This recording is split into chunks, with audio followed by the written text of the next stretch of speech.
Fala investidores, tudo bem com vocês? Sejam bem-vindos a mais um vídeo no canal.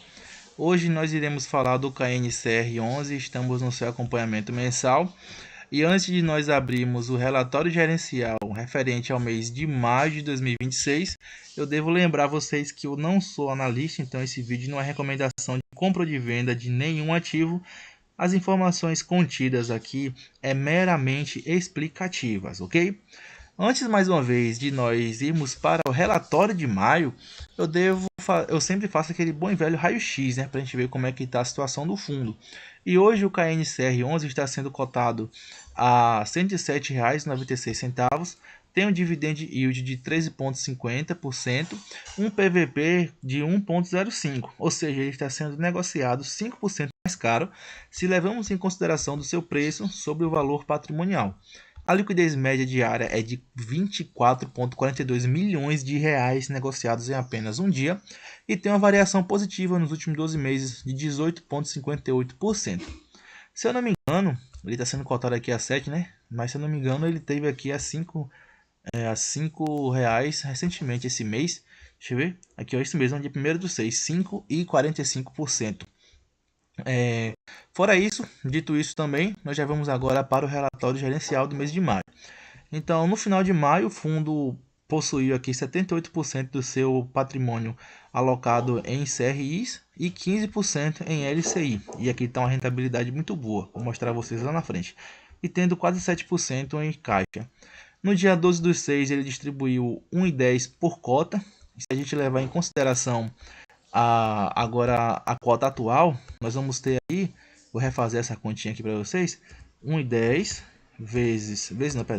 dividido por 107,69 multiplicado por 100, vamos ter aqui um dividend yield mensal de 1,02%. Multiplicando por 12, dá praticamente 12,25%. Aí você fala, mas tá diferente daqui, né? Sempre bate diferente, gente, porque esse dividend yield aqui leva em consideração os últimos 12 meses. Então, nos últimos 12 meses, teve mês que ele pagou um pouquinho mais, teve mês que ele pagou um pouquinho menos também. Mas, quando eu faço esse cálculo aqui, eu levo em consideração o dividendo pago no mês em relação à cotação atual. Então, às vezes dá um pouquinho a menos, às vezes dá um pouquinho a mais, tá certo? Agora, vamos retornar aqui, para a gente poder dar uma olhada assim nessa expectativa de desembolso futuros do fundo. Então o fundo está nos dizendo que eles pretendem desembolsar 1,8 bi para poder realizar alguns investimentos, e o principal setor que eles vão investir vai ser no setor de logística.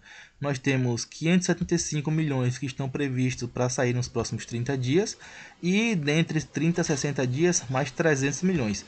Então desse valor total nós temos aqui 875 milhões que vão ser direcionados somente para o setor logístico. Depois disso, nós temos também o setor farmacêutico. Então, temos aqui 250 milhões. Isso aqui é muito bom, porque são os melhores setores que eu considero aqui na economia. Tem um agro, ok. O agro é só um pouquinho mais arriscado. Mas o setor farmacêutico, ele é muito perene. A gente viu isso na pandemia. Muita empresa ganhou dinheiro na pandemia. E nós tivemos também um setor logístico se mostrando na pandemia, porque estava tudo fechado, mas ainda precisávamos de galpões logísticos para armazenar coisas, para levar as coisas. Foi tanto que na época da pandemia, o KNCR aqui, por exemplo, estava pagando 2% ao ano, inclusive isso foi 4% ao ano, inclusive a gente vai discutir isso aqui mais para baixo, mas já falo logo. E o HGLG, por exemplo, estava pagando 6% ao ano. Por quê? Porque era um setor resiliente que estava ali sendo testado e estava se mostrando bem. Aqui mais para baixo, nós vemos a carteira do fundo e a maior parte da sua alocação, 77,8%, está indexada ao CDI. Aí nós temos aqui uma taxa média de 2,08%. Por isso que eu falei 4% na pandemia, porque nessa época aqui, ó, nós tínhamos uma Selic a 2%. Então esse fundo só pagava 4% e o HGLG pagava 6%. O pessoal preferia HGLG, inclusive ele estava ali a quase R$ 200 nessa época. O fundo tem também uma parte da carteira relacionada a 15% que está alocada em LCI. E essa alocação é 94% do CDI isento de imposto de renda. Isso aqui é muita coisa, gente.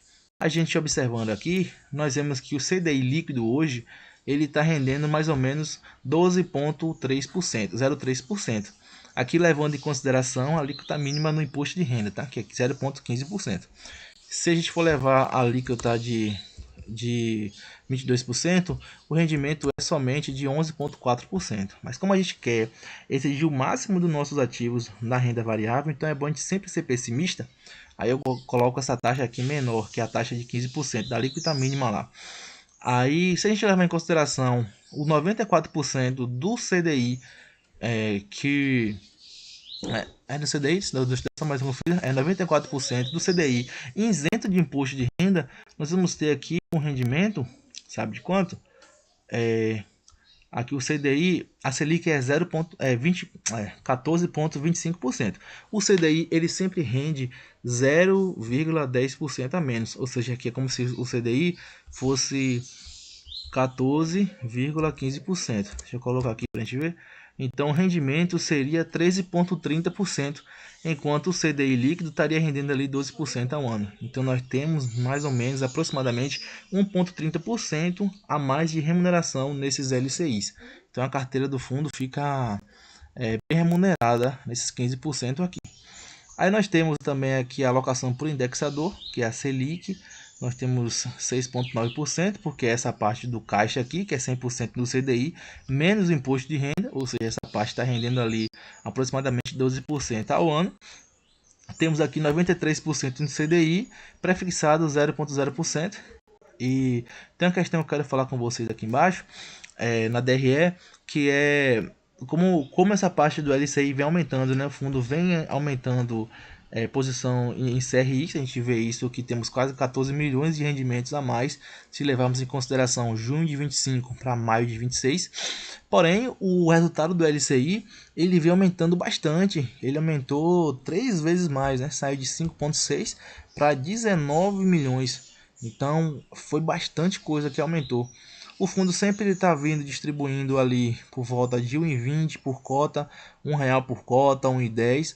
Ele sempre prioriza ter um pouquinho do resultado guardado. Aí às vezes, por exemplo, aqui ó, zerou 1,39 e distribuiu 1,35. Já no outro mês 1,28, distribuiu 1,35. Então ele sempre mantém a sua reserva ali por volta de 20 a 30 centavos por cota. Às vezes chega um pouquinho a mais quando tem uma venda no mercado secundário e tal, mas essa é o parâmetro do fundo. E hoje nós temos, por exemplo, uma reserva em 0,23 por cota, sendo que ele está distribuindo 1,10. E aí você pode dizer, mas o fundo ele caiu o rendimento. Pô, ele está distribuindo 1,20 um ano atrás, está distribuindo 1,10 esse ano, sendo que ele também já chegou parte de distribuir 1,30, 1,35. Mas você tem que entender uma coisa: se o fundo aqui distribuía 1,20, mas ele estava com um CRI ruim, é como se tivesse mascarado esse dividendo aqui. Você tinha um rendimento alto, mas tinha um risco maior também. Se hoje ele distribui 1,10, mas tem fundos CRIs e LCIs bem seguros e é o recorrente do fundo, pô, aqui é super tranquilo pra gente. É como se tivesse aumentado esse dividend yield, sabe? Porque nós reduzimos o risco e nós tivemos um crescimento do recorrente. Aqui para baixo eu quero falar a vocês, né, em relação à concentração dos CRIs. Quando a gente pega a carteira total, nós temos uma boa diversificação.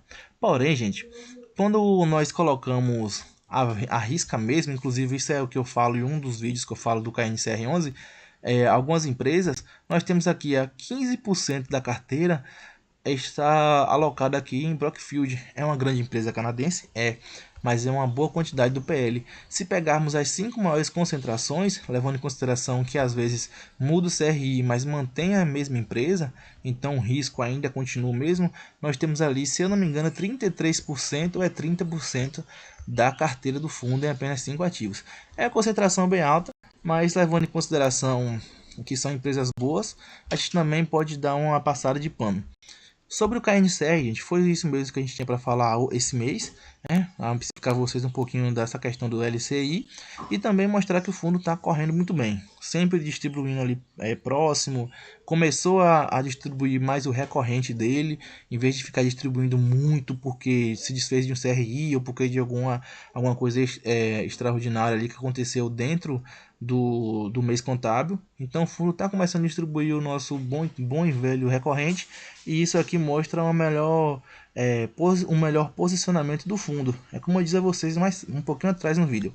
Não adianta a gente distribuir 1,35 todo mês se não é o recorrente. Isso a gente está inflando o nosso dividend yield. Se a gente começar a distribuir 1,10, mas é o recorrente, pô, é super tranquilo. A gente diminui risco, a gente aumenta a rentabilidade, a gente também diminui um pouco de rentabilidade, mas sempre a gente quer diminuir o risco nas operações e sempre ganhar da renda fixa. Então, ganhando da renda fixa com risco menor, é super tranquilo, gente. Então, pessoal, esse foi o vídeo de hoje. Espero que vocês tenham gostado e até a próxima. Papai do céu abençoe cada um de vocês.